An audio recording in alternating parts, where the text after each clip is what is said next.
Hello, everyone.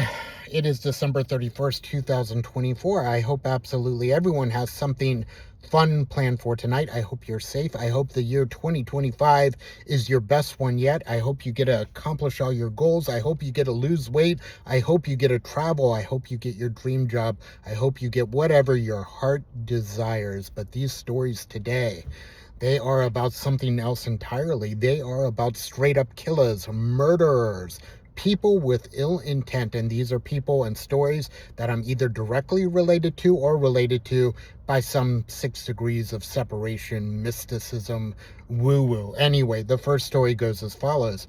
We have a family member that was more or less adopted within our family. My brother was very good friends with her as late teenagers and early adults. You see, she started coming more and more to her house because she was adopted as a baby. Her family was very religious, and as she became a young lady, she wanted to explore exactly what that meant. However, this caused friction points with her adoptive family. So at the end of the day, it was easier if we had this arrangement where she stayed with us a little bit more than she stayed with them. As time went on, she just stayed with us full time. My mom more or less looks after her as a daughter. She's very, very close to our family. We remember one day she said she wanted to explore and find out who her biological parents were. She did some research. I believe maybe she did a little bit of blood tests, and she found out. She had a picture of her mom. It looked just like her, but there was a story behind that. You see, her mom was very mentally ill. This is from what I understand. I could be wrong here and there. She had schizophrenia. She also had some drug addiction issues. Occasionally, she would prostitute herself out in order to make ends meet. She worked at a fish factory. And her life was hard and it was tough, not only because she was battling addiction, but she had mental illnesses as well. Being a young lady, this is not a good combination. It was noted one night someone saw her with another gentleman and they went behind an alley. And next thing you know, the next day or a couple days later, they found her with 47 stab wounds in her. For whatever reason, it was overkill. They blamed it on a coworker, but at the end of the day, it looks like it was the work of the Franklin Slasher. Again, the Franklin Slasher was a serial killer in New York that has never been found. Of course, this was like heartbreaking and a very unfortunate end, and an end that you certainly don't think is going to happen to anyone you know. I felt very bad for her because it seemed like she wanted that resolution in her life, and it was just so haunting to see how much like her mom she looked like. It was odd, it was a little bit scary, but as I understand it now, she has found other members of this particular family, her biological family. So perhaps, even though the ending was sad, maybe it wasn't necessarily the worst. And she had a story as well because she remembered somehow or another, either as like a little tiny kid or from what she heard from her family, that her biological mom had this boyfriend uh, that was extremely abusive and would fly off the handle and was a little bit weird in particular ways. And she knew the name of this gentleman, and she said she believes that was the Franklin Slasher. She believes that it was this guy who dated her mom briefly. However, if you read into the case a little bit more, you will find out that at a local bar there was a regular, semi-regular that was fairly quiet and seemed to be like a middle-aged guy that they called, I believe, the Reverend or something along those lines. Not quite sure why. I don't think anyone necessarily knows. That was apparently his nickname. He could have been a reverend in real life, but he matched the description vaguely of the guy she was last seen with. But the guy she was last seen with also matches some previous descriptions of the Franklin Slasher. Same MO, same result, sadly. I would imagine that the Franklin Slasher is either dead or very, very old at this point. But hopefully she will find out who that is, if that means anything to her at this point. I really don't know, but I really want to know who it was because I just find it disturbingly fascinating. The second story goes as follows. I used to go to the gym a lot. I mean, I used to be a gym rat. I used to do martial arts a lot. In this particular gym, I'd do martial arts and lift some weights back and forth. I would stay there all the time. I got to know a lot of the people there.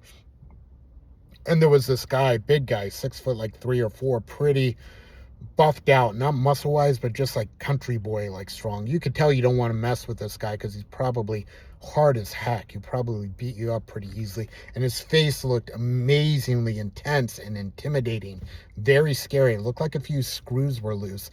But he started bringing his kid to our martial arts class, and when I sat outside, he was talking to me about the program, so on, etc. I assured him he was in good hands. Our instructors were very good. Our kids program was fantastic. I didn't work there. I was just telling him about it. And he started talking to me. He was like, good, because he's going to take a few classes. He took a class the other night, a jiu-jitsu class, and he was like, man, one of your blue belts couldn't even tap me out.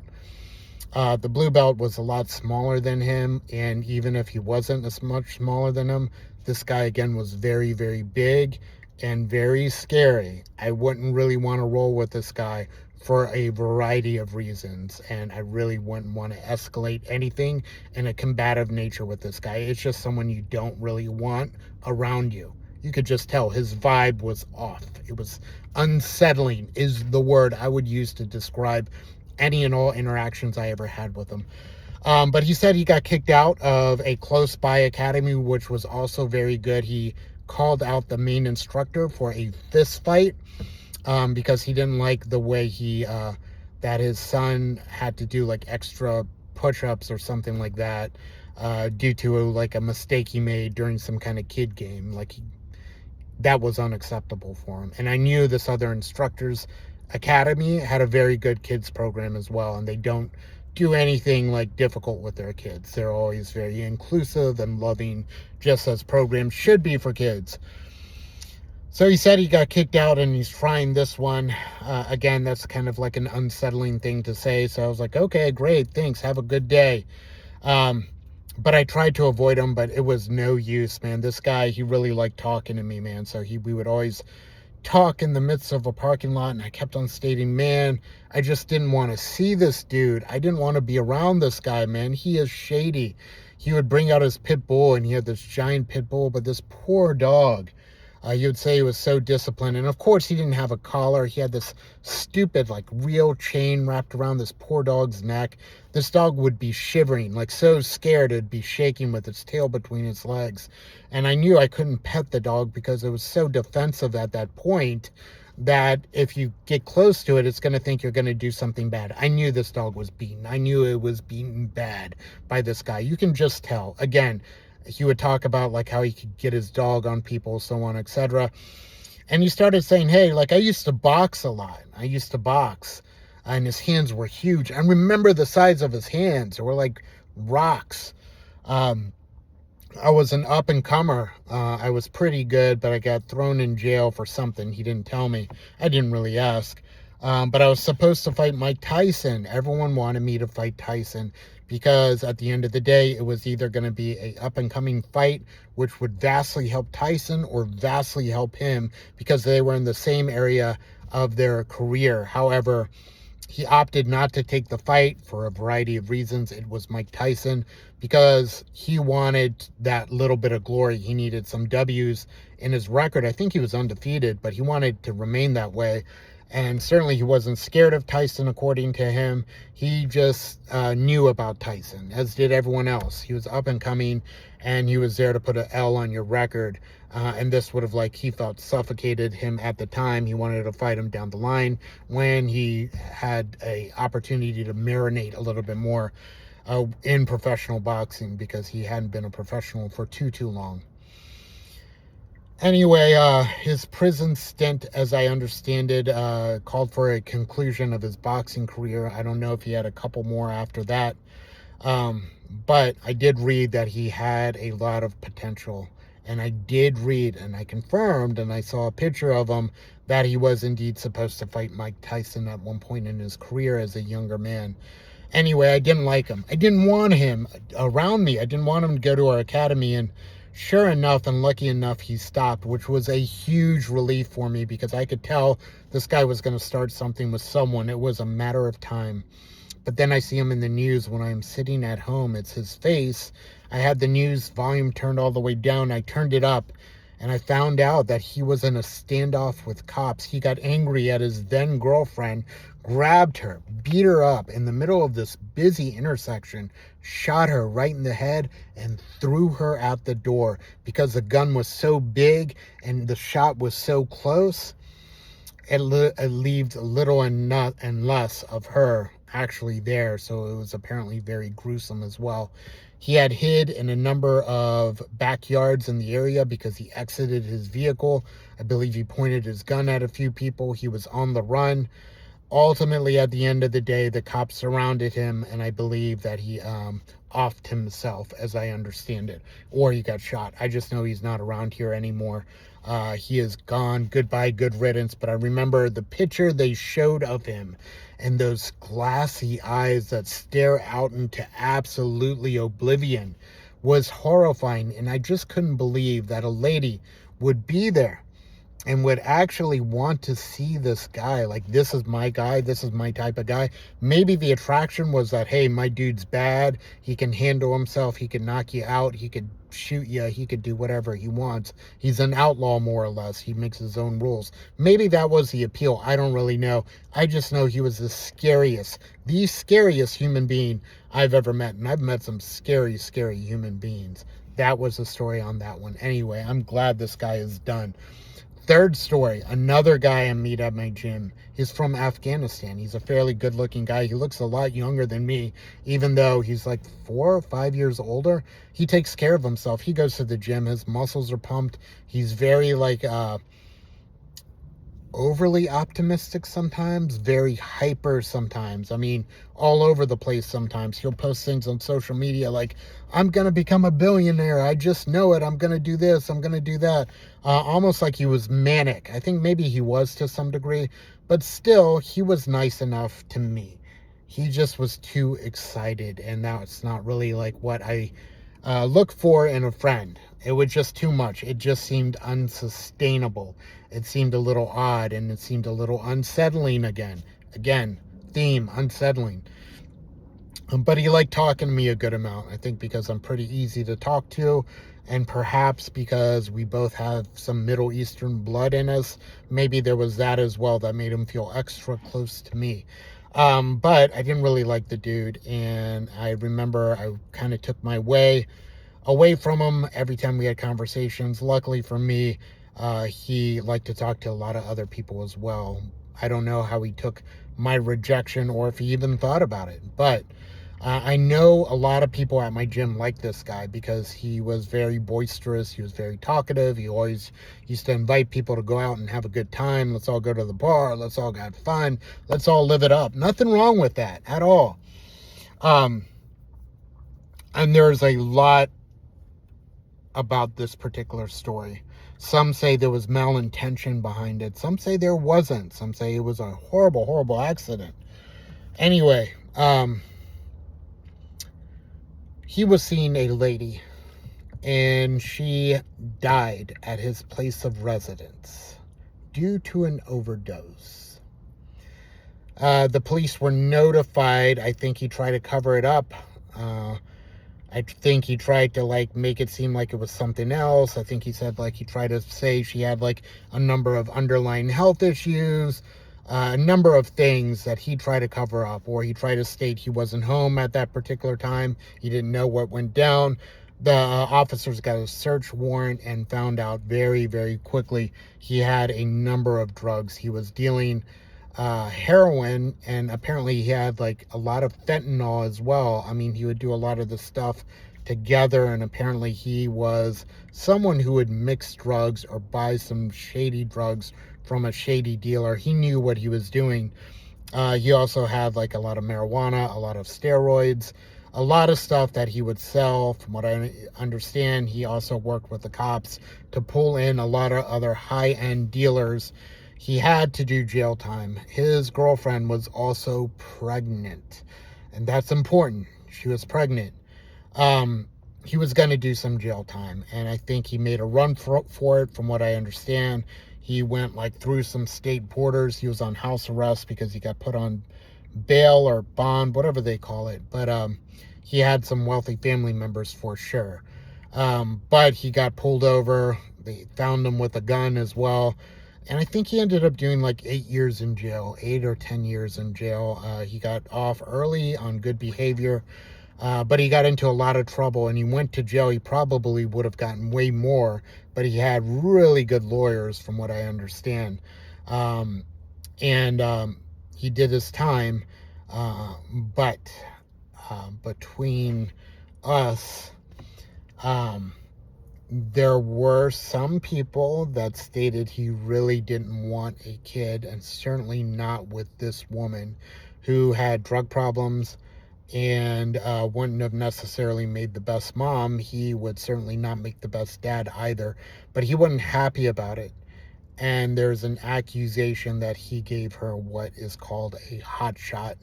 This is a shot of drugs that's going to be taken that the dealer knows is going to put you under. The mix is off. Apparently there was so much fentanyl in that dosage that she injected, I believe she injected, that it would have put out a lot of people no matter what. He stated, hey, it was the dealer I bought it from. I don't know what the end story is, who knows, but I don't think he was in jail for manslaughter from what I understand. But he lost his girlfriend and he lost his kid, and he didn't seem upset about that. I would have been thoroughly heartbroken if that happened to me. I take my significant others very seriously, and that would have just completely crumbled me, probably for the rest of my life, knowing that I played a part in that. But as I understand it, he is out and about and up to his old games, which isn't dealing drugs anymore. I'm sure he still does steroids, but a lot of people like this guy. A lot of people say he was a good guy. He just made some bad choices. So I don't know the end of that story. But here is my final story, I believe. Yeah, it is. The last state I moved into, it was, I needed some help. I needed some movers because I was moving a lot of stuff. So I go to this place where there's some day workers. I pick them up, tell them what we need to do, so on, etc. And we start moving everything into my apartment. And there's this one guy who I hired. He speaks English very well. He doesn't have an accent, and he's a little aggro. He's very bossy with the other people. He's also very dirty as well. He looks like he's homeless. But he's telling people what to do. He's very aggressive. I have this big 70-inch TV that broke because of his dumbass, which I didn't realize until later, but this idiot broke it, man. He's a moron. But he's moving in stuff really quick. He's asking for more money. I mean, I give him a little bit tiny more or less, just to shut him up. He keeps on bothering me, man. He keeps on bothering me because he's so spastic. And I know he's going to ask for more and more money. So I cut the whole thing short. Once they get the furniture in my house, I don't even have them place it in a place. I'm just in my mind. I'm like, I'm going to take care of this. And I sent a text message out to my friend that said, hey, I really don't like this guy, man. Something is rubbing me the wrong way. I just didn't like his attitude. He was a punk. So anyway, I had some other friends come help me at the end of the day. This guy was sent home along with the other workers. The other workers were fantastic. They worked their butts off, but this guy, he was just getting on my nerves. He was really getting on my nerves, and he seemed a little off. He seemed very off. I dropped them off where the day workers are. I work close to this location. I know a guy who hires a lot of these day workers, and he said, hey, man, you picked that guy? I said, yeah, I didn't know any better, and it was just a one-time thing. He was like, hey, don't ever pick that guy again. You come to me next time you need some good people. I'll tell you who to pick. I work with some of them. I work with the same ones every day. There's some that are fantastic, trustworthy, good people. So I agreed. I was like, yeah, I'll definitely keep that in mind. He was like, this guy's off. He's not right. And he's getting very frustrated because no one hires him, because word got out that he's not like the best of guys. And I remember when I like went up to hire some people, he just kind of came into my door. Um, so I was like, I'll keep it in mind, man. And then it happened one day. You could see somebody. I could see this from my window. I saw the aftermath because I worked right across the street from him. I had this administrative assistant. She's like 7 years old, but she's kind of like a hick. And she's like, "Yo, whoa, someone got knocked out," and she's almost like cool about it or something like that. So I go out and I see what's going on. I see this guy laying flat in the middle of the street, definitely out. And I was like, what do you mean he got knocked out? I saw someone punch him and he is knocked out. She really didn't care. I don't know. That attitude is just kind of like apathetic. I didn't really like that. And then I kind of look at him and I see that he's kind of twitching in a weird way. His body's moving odd. And then I see a couple people that have called 911. I called 911 as well, just in case.